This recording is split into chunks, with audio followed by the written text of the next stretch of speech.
Growing up with two older brothers meant I always had someone to talk to, someone to play with, someone to look up to. They were the ones who introduced me to all kinds of cool things I never would have discovered on my own.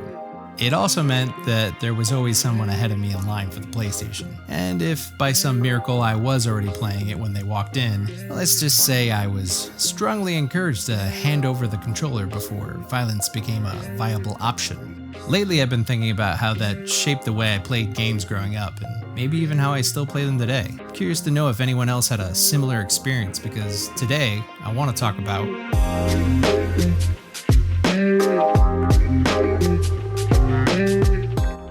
Picture this. You spend the entire school day thinking about getting home so you can pick up right where you left off.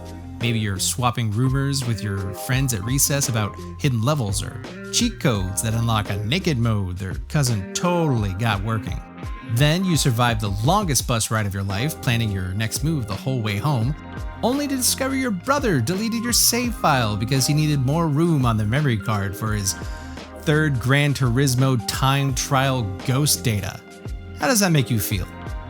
And I won't pretend to be an innocent in all this. One time, in true annoying little brother fashion, I was running around the house pretending to be the T-Rex from Jurassic Park. I tripped over the Super Nintendo power cord and unplugged it, while my brother was fighting the final boss in ActRaiser. I don't think I've ever seen someone turn that red before, or since. Which brings us to another problem. My bigger brothers were exactly that. Bigger. What exactly was I supposed to do if they wanted me off the SNES? Bite their ankles? You can only do that like once or twice before they catch on and suplex you into a fine red mist on the next attempt. I got kicked off and had to start over so many times that I became a prologue professional, the Lord of Level 1, a sage of the first stage, the Duke of Tutorials. I played the start of a lot of games is what I'm trying to say. I played the beginning of so many games that I used to memorize every item location, every shortcut, and every little secret. I think that permanently changed how I played games. Even now I restart a game multiple times just to make sure I didn't miss a single thing. And let me tell you, brother, if I did find out I missed something important at the beginning of a game 10 to 20 hours in, I feel that disappointment on a cellular level. The day my family bought a PlayStation was actually one of the best days of my childhood. Not because I was allowed to play the PlayStation, I absolutely was not. It was because I inherited the Super Nintendo both my brothers suddenly had zero interest in.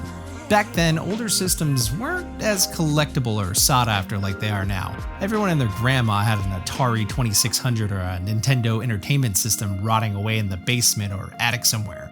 But most kids wanted whatever the latest and greatest system was. So while my brothers were playing Tekken and Ridge Racer, I'd be in my room happily playing Super Mario World or F-Zero on my own TV. Sure, Dad bought it secondhand, it didn't have a remote, and the broken power button shocked me every time I tried to turn it on and off, but that didn't bother me one bit.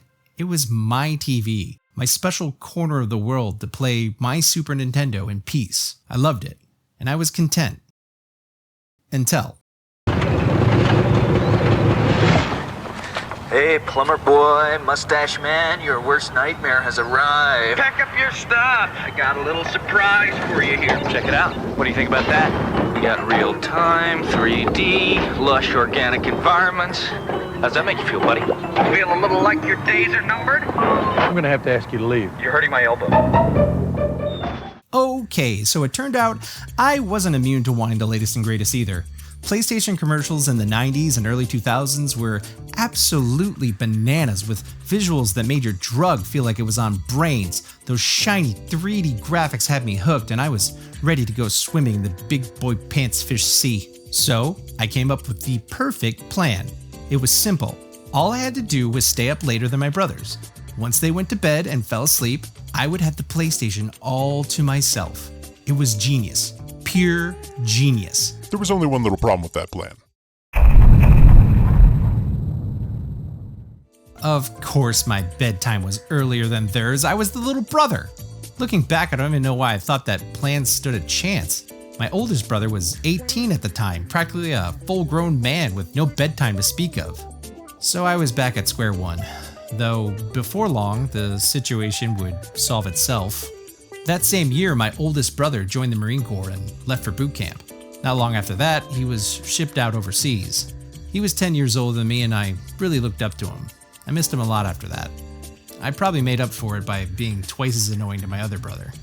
With my oldest brother gone, my other brother became player 1, which meant the player 2 slot was finally open.